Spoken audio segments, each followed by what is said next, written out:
Mga kaibigan, ito nga pala ang ginagamit kong solar panel na Bosca 25 watts na 22 volts. So mapapansin nyo rito sa likod ang mga specs niya mga kaibigan.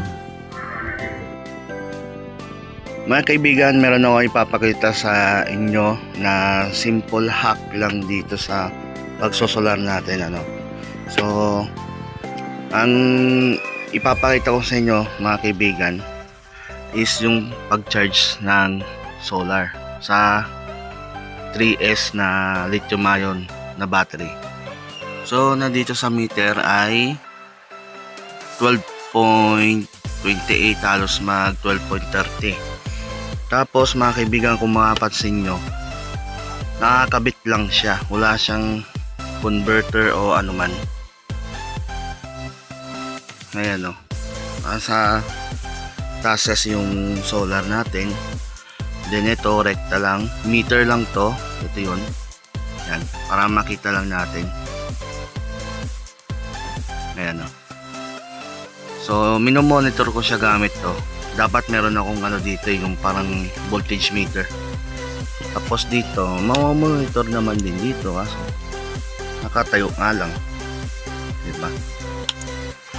So pinapatay ko yun para walang maganong heat, no, yung heat loss. Pero ayon dito, puno siya. Ayan o, kung mapapansin nyo, kompleto yung ano na yan, yung 5 ilaw, puno siya. Pinapatay ko lang. Yan. Tapos ayan o, ito yung voltage na ito mga kaibigan o.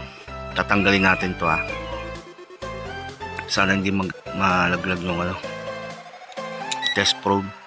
So naglagay ako ng 200 DC 200 para makita natin yung solar. So yung solar natin is 21.4. Tapos pag sinaksak natin dito, babaksak siya ng 12.2 kung saan yung battery nagre-range. Bakit ganon?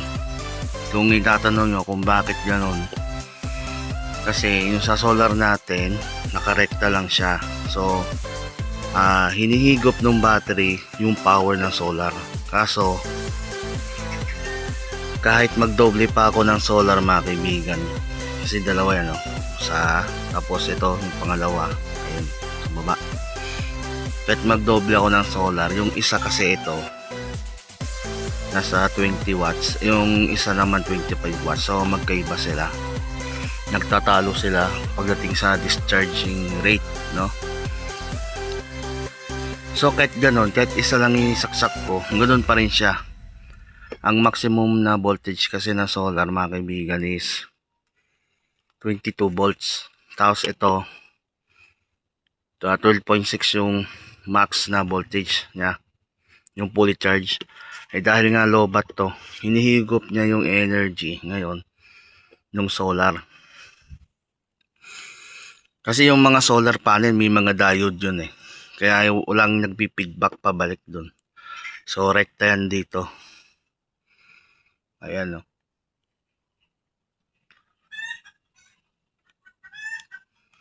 Rekta siya dito sa battery. Kaso dahil lubog litaw yung araw, makulimlim siya, ay 12.2 pa rin. Halos 2 oras na.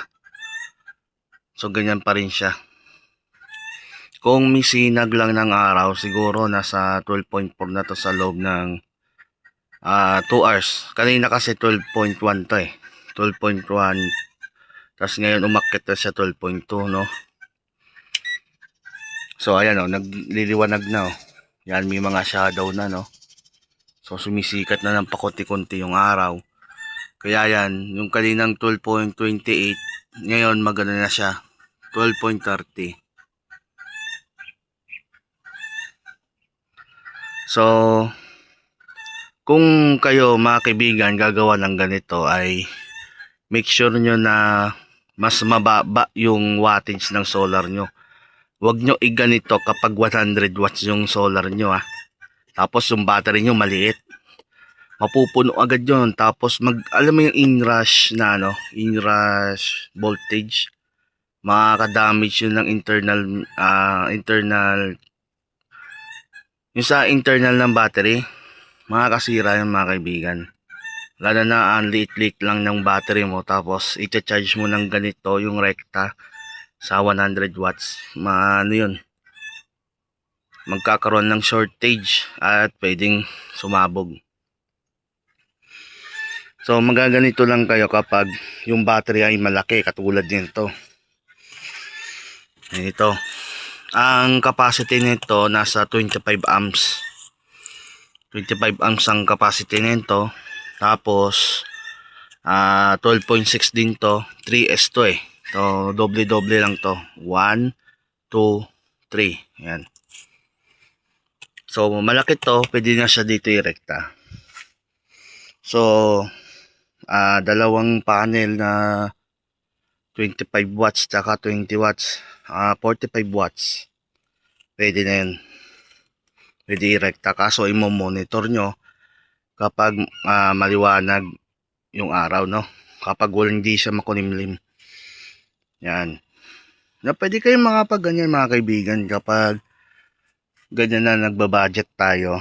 Budget. Konti lang yung solar sa taas. Hindi naman agad-agad masisira yung battery. Kinakain lang niya yung yung power ng solar. Nagpipid lang siya sa battery. Yun lang mga kaibigan. Tapos kapag mag-series kayo ng solar, tapos i-charge nyo to, kunwari umabot to ng 10 volts o 11, huwag nyo nang tangkain i-charge to sa 24 volts na solar panel kasi iinit lahat yan. Kakayanin naman niya, kaso iinit naman siya. Masisira yung wire, masisira yung solar, masisira yung 12 volts battery. Kasi yung design na yun pang 24 lang yun. Okay, dahil sa 12 volts lang tayo, tapos 22 volts yung solar, okay lang yan. Kinakain lang niya yung energy ng solar ng battery. So yan.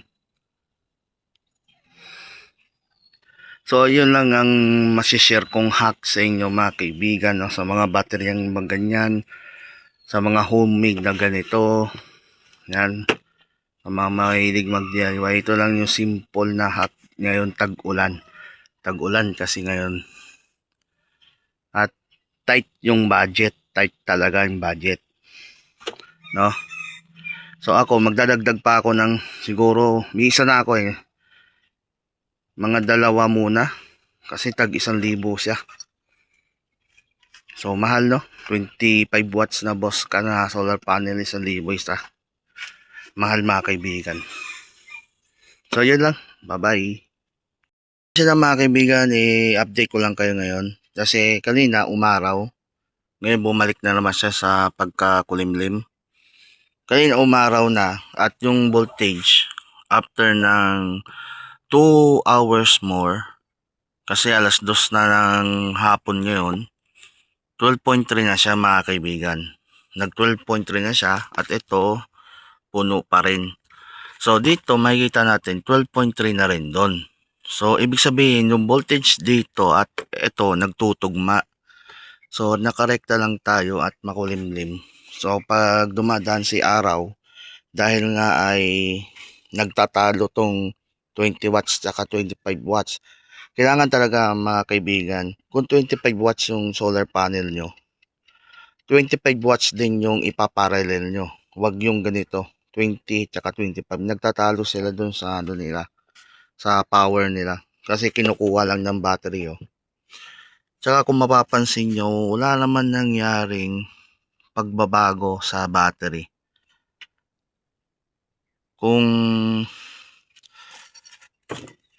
aamoy natin, wala namang kahit anong chemical na maamoy. Yung maamoy nyo lang, yung singaw lang ng init ng mga yung mga electronics. Alam niyo naman yun, diba? Yung mga singaw na init ng mga electronics, kung anong amoy. Iba rin yung amoy ng chemical ng battery. So wala akong naamoy na ganun. So ibig sabihin okay na okay siya sa ganitong method. Kaso babantayan nyo lang kasi walang magpipigil sa kanya. Kunwari kung umaraw tapos hindi nyo na monitor, baka mamaya mag over voltage to. So dahil tight yung budget, iyak ka talaga pag overcharge yung battery kasi once na na-discharge na yung over voltage na battery ay hindi na siya re-recharge. Damage na siya. So, ang payo ko lang sa ganito ay bantayan, no? Bantayan siya. Total naman sa umaga siya nag-ooperate yung solar. So, gising naman kayo. Maliban lang sa akin na tulog sa umaga kasi may trabaho ko ay gabi, no? Ayan. So, yan lang mga kaibigan, no? In-update ko lang kayo ngayon. Kasi kanina 12.2, ngayon 12.3 na siya. So, mabilis lang siya mag-charge. Pasulpot-sulpot ng yung ano natin, yung araw eh. Okay lang siya sa mga mabababang wattage na solar panel. Wag lang talaga sa 50, kahit 50 o 60 60 watts na solar panel, wag yung gawin. Pwede nyo gawin basta malaki-laki yung capacity ng battery, no? Wag lang yung maliliit kasi ma-over voltage yun. Kawawa naman yung budget. Kawawa rin yung battery. Ayan. So, yan lang mga kaibigan.